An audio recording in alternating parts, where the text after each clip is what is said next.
Americans. Admiral Byrd, you've been to both the North Pole and the South Pole. Is there any unexplored land left on this Earth that might appeal to adventurous young Americans? Yes, there is. And not up around the North Pole, because it's getting crowded up there now, because they find out it's really usable, not only to live in, but militarily. But strangely enough, there's left in the world today an area as big as the United States that's never been seen by a human being. And that's beyond the pole on the other side of the South Pole from Middle America.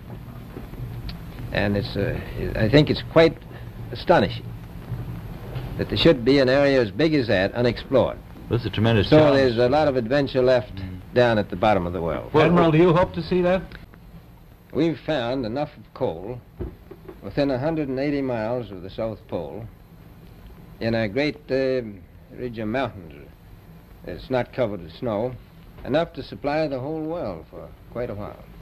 Well, that's the coal. Now, there's evidence of many other minerals. We are pretty sure there's oil. Now, that coal shows the bottom of the world.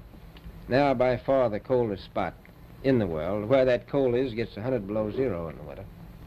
well, It was once tropical.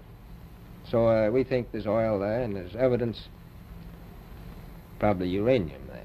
is it any secret? Is there uranium there? That would be the only thing that would be practical to actually go after, I suppose. Everything else would be economically unfeasible, wouldn't it? Well, as we recklessly expend our resources, the time will come when we'll have to go after that stuff down there.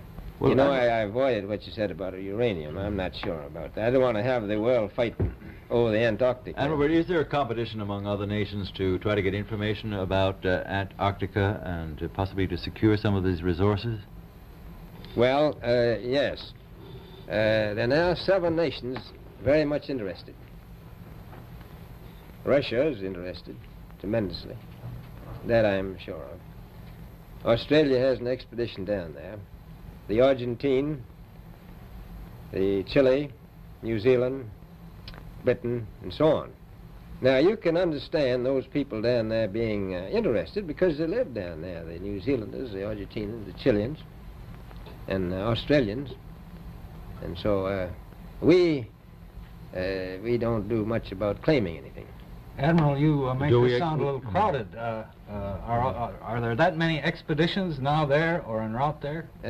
Well, you know, as I said, it's the most peaceful place in the world, but I don't think it will be for long because of this intense interest on the part of other nations and this nation. Well, Admiral... Say government. Admiral Byrd, may I ask you, is there a great difference between the top of the world and the bottom of the world? There is. Now, the North Pole is the center of an ocean 10,000 feet deep. The South Pole, the center of a plateau 10,000 feet high. The North Polar Sea is surrounded by continents slightly frozen. The Antarctic continent is surrounded by a belt of ice, frozen seas of at least 1,200 miles thick. Now, the South is a plateau. It gets, in some places, 14,000 feet up. I've been over areas about 13,000, and it's a little bit chilly up there. So there's that big difference between the top and bottom of the world. The North really isn't very cold up there on the Arctic Ocean. Not compared to the South.